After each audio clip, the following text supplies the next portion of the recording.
बिस्मिल्लाहिर्रहमानिर्रहीम। तमाम देखने वाले भाइयों को अस्सलाम वालेकुम। दोस्तों, शॉर्ट वीडियो मेरे पास मेरा ख्याल है 90 पीस का कंटेनर से दो, क्योंकि चाइना से 45 पीस का कंटेनर आता है। एक कंटेनर में 45 यूनिट आते हैं, तो 90 पीस का यूनिट मेरा ख्याल है अब मेरे पास रह गए 8 या 10।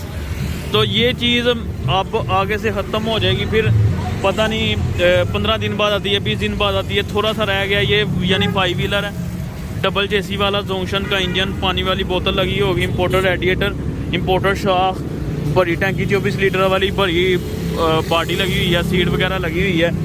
बहुत अच्छी चीज़ बनी हुई है और कार वाली नीचे बैटरी लगी हुई है। अगर आपने खरीदना है तो ये खरीद लें। तो 3,60,000 रुपये रेट है। मोहब्बत कर लूँगा, 3.5 का हो जाएगा, मोहब्बत कर लूँगा। आप आ जाइएगा सियालकोट, हमारी लोकेशन। हम किस्तों पे काम नहीं करते। लाजमन अगर लेना है तो लाजमन ले लें। आने वाले वक्त में फिर ये नहीं कहा जा सकता कि कौन सी चीज़ आएगी, क्योंकि चाइना से इंपोर्ट होती है, फिर तब्दीली भी आ सकती है, हल्की भी हो सकती है, अच्छी भी हो सकती है, दोनों ऑप्शन होते हैं इसीलिए। लेकिन ये मॉडल तो हमारा तसल्ली बख्श है, अल्हम्दुलिल्लाह, एक का भी क्लेम नहीं आया। तो ये थी आज की वीडियो। अगर वीडियो अच्छी लगी लाइक कर दें, कमेंट करके बताइएगा और चैनल सब्सक्राइब कर दें। अस्सलाम वालेकुम।